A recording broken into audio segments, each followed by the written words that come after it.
Ni Jumamosi tulivu kabisa ya Mei 30 mwaka 2026, nikitumaini ubuheri wa afya kabisa, ewe mwanamichezo mwenzangu popote pale ulipo ndani na nje ya Tanzania, unapoitazama Smart Habari kwa lengo la kupata taarifa mbalimbali za michezo na burudani, zikiwemo tetesi za usajili, makala pamoja na uchambuzi. Kama umetembelea ukurasa huu kwa mara ya kwanza na labda umevutiwa na taarifa zetu ambazo kila mara tumekuwa tukiziweka hapa, ni kusi usubscribe kisha ubofye alama ya kengele. Sote kwa pamoja tunafahamu klabu ya Young Africans inajiandaa kikamilifu na msimu ujao wa 2026-2027, ikitarajia kushiriki kikamilifu katika michuano mbalimbali kama vile NBC Premier League, CRDB Federation Cup, Mapinduzi Matukufu ya Zanzibar, Muungano Cup pamoja na lile kombe la klabu bingwa barani Afrika.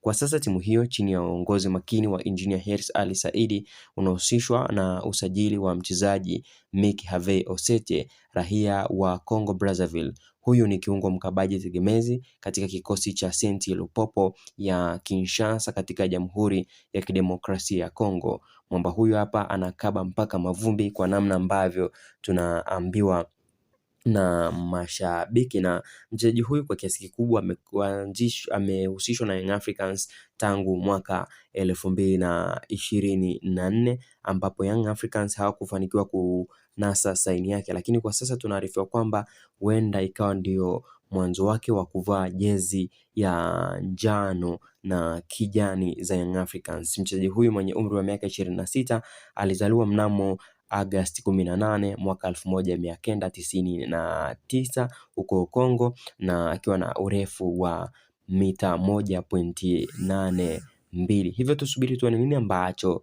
kitatokea wakati dirisha kubwa la usajili litakapofunguliwa. Tutaweza kufahamu kama Yanga watafanikiwa kunasa saini ya mchezaji huyu ama la. Hadi wakati mwingine ni kutakie utazamaji mwema wa vipindi vyetu ambavyo kila mara tumekuwa tukiviweka hapa katika chaneli yetu.